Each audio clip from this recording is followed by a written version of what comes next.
Manipur language feature channel asina sandik chaba Meeteilol Waaheithangnau mayam punna yeminasi.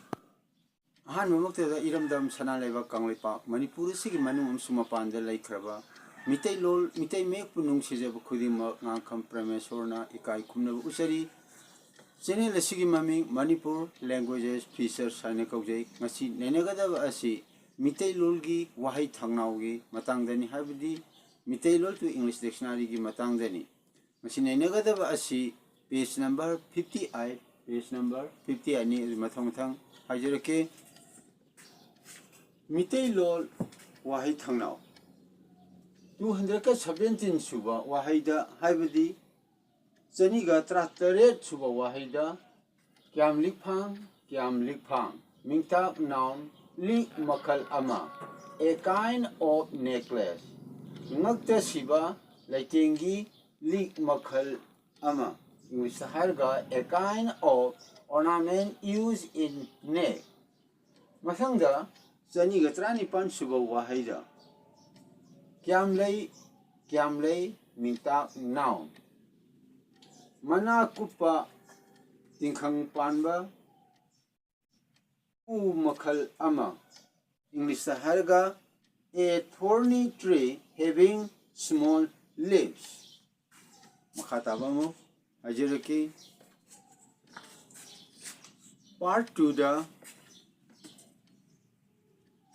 saniga trama pansiba wahaida kaya thongta adverb masing kaya yamba how many English harga how many saniga kunsiba wahaida 220 wahaida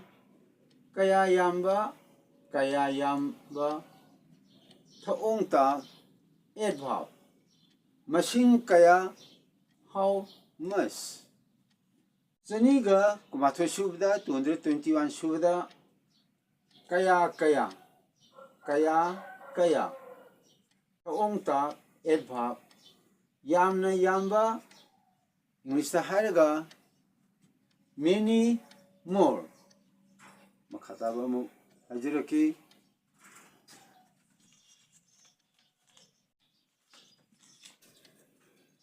part 3 da yekchan spelling hadi Meeteilol gi musung spelling gi matangda hajaraki Esik number 1 da hadi esik number 1 da siba haibagi matang asida hajaraki siba ayang bada rising tone thokta bha thawai thaba to die esik number 2 da siba haibisida falling tone orgadi arumba orgadi adugi matangdani siba hadi inapsidida yeta lum yaudragadi ayang bani English ta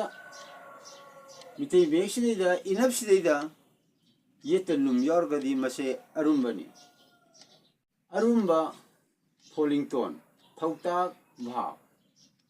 thokdaba pakhol siba kanagumba amabu karigumba khara hainaba natraga taunaba thaba English ta haraga one on Iran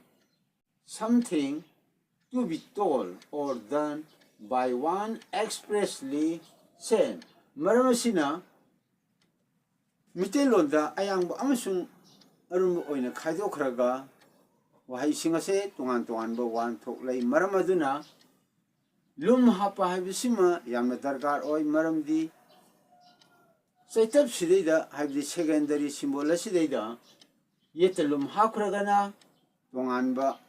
wan thoklai aduga yetelum hatragana ayangbu oi matamda tunganba wan thomlai sida pijariba siba habja ayangbasina thawai thabani aduga arumba oiragana siba habsina thawdaba pakhol siba si oi ngasigi oinadi Meeteilol gi Waaheithangnau sandukchaba loijare channel asigi maming Manipur languages features haina kaujai channel asibu ahanba yengbu wargadi subscribe tawbiu channel asibu like tawbiu amsung awala pa kaya habirau channel asi mathangi upload to matamda semdok sege mathangi upload to matamda semdok na bangajari ngangkham premesur na channel asibu yengbireba khudima ikai khumna usari mathangi upload to matamda aikoi puna amuk una minasi